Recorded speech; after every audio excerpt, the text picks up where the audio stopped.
Elipas Levi. O ocultismo está em tudo está em tudo, liberdade, igualdade, fraternidade, diz a democracia moderna. Sim, liberdade para os sábios, igualdade entre os homens elevados ao mesmo grau da hierarquia humana e fraternidade para a gente de bem. Porém, servidão necessária para os insensatos, hierarquia para a humanidade inteira e guerra entre os egoístas e os malvados. Eis aí as leis da natureza. A humanidade está colocada sobre uma escada imensa cujo pé submerge-se nas trevas e cujo cume oculta-se na luz. Entre estas duas extremidades, existem inúmeros, aos homens da luz, as palavras claras, aos homens das trevas as palavras escuras e aos intermediários, a discussão eterna das palavras duvidosas. Os homens que estão acima são os videntes, os homens que estão abaixo são os crentes, os homens do meio são os sistemáticos e os que duvidam. Os videntes são os sábios, os crentes cegos são os loucos e os que duvidam não são nada, porém oscilam entre a sabedoria e a loucura, subindo às vezes, descendo outras e não se achando bem em nenhuma parte. É necessária a verdade para os sábios, é necessária a dúvida para os arrazoadores, é necessária a fábula para os loucos e as crianças. Conta uma fábula a um sábio e verá nela uma verdade. Dizei uma verdade a um raciocinador e a revogará como dúvida. Dizei uma verdade a um louco e a tornará como uma fábula. Não se tem, pois, que falar a todos os homens da mesma forma. Eis aqui porque os dogmas religiosos devem ser obscuros e até absurdos em aparência. A religião dos sábios é alta filosofia e a religião propriamente dita substitui, para os loucos, a filosofia da qual são incapazes. Enquanto os que duvidam, não têm nem filosofia nem religião. Uma religião cujas fórmulas foram razoáveis seria inútil para os sábios e desprezados pelos loucos.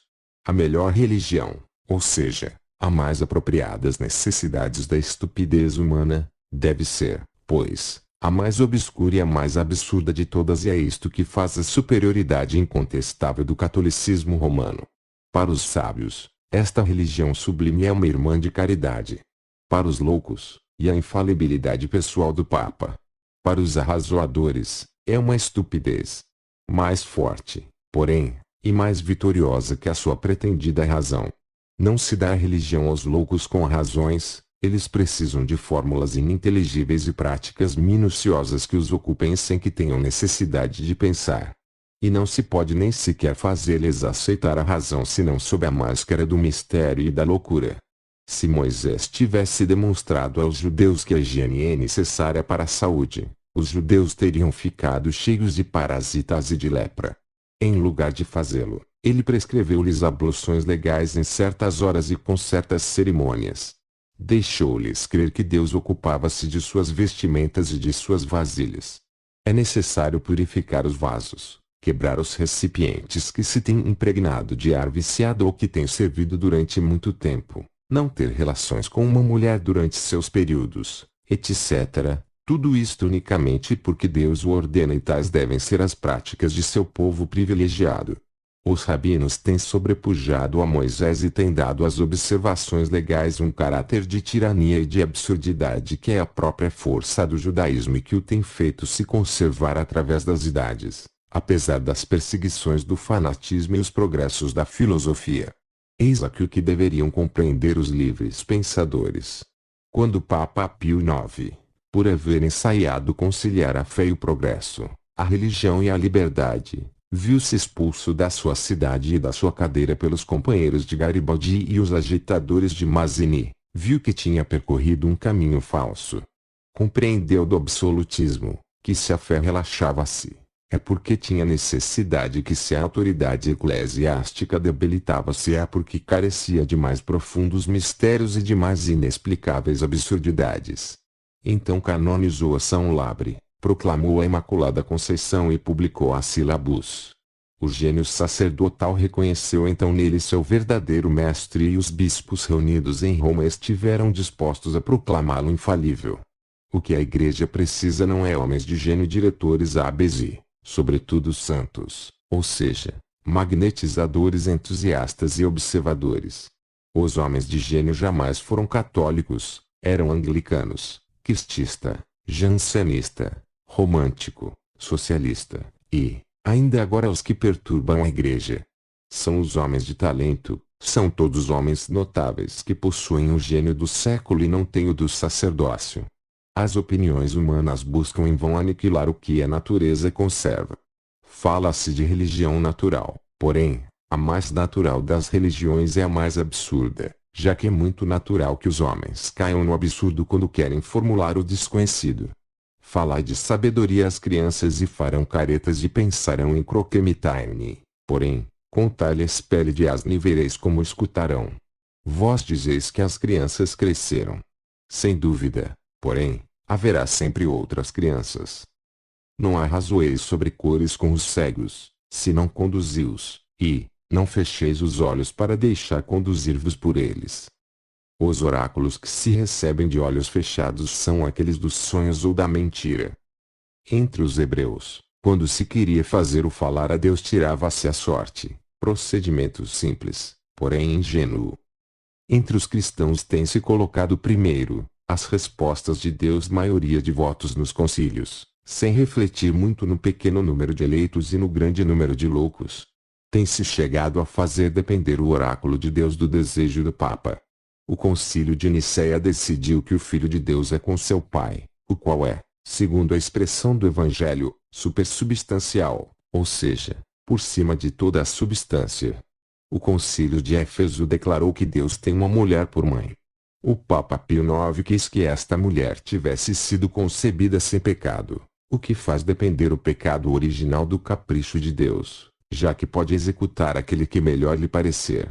Colocar em votação uma fórmula obscura ou contraditória, não é o mesmo que tirar sorte para obter um oráculo. Tanto vale a decisão do Papa como a de um concílio, quando se trata da substância de Deus ou da Imaculada Virgem.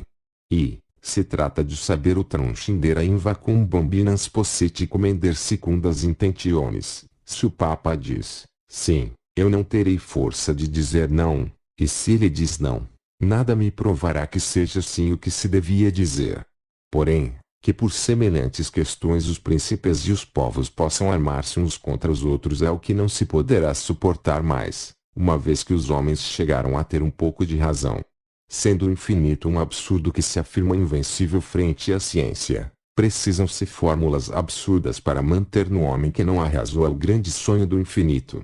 Dada uma quantidade de homens sérios aos quais interessa no conhecimento, estes se interessam absolutamente em saber se há que chamar branco ou preto, redonda ou quadrada uma entidade abstrata, impalpável e invisível, que é melhor, tirar a sorte, pôr a coisa em votação ou aceitar o que resolve o presidente da Assembleia, supondo que o que lhe diga seja incontestável. Os três procedimentos são insensatos, porém o com acento agudo um time é ainda menos irracional, porque se podem preparar os dados, podem-se comprar os votos, no entanto se está seguro que o Papa operará sempre em seu interesse, que é o do catolicismo romano.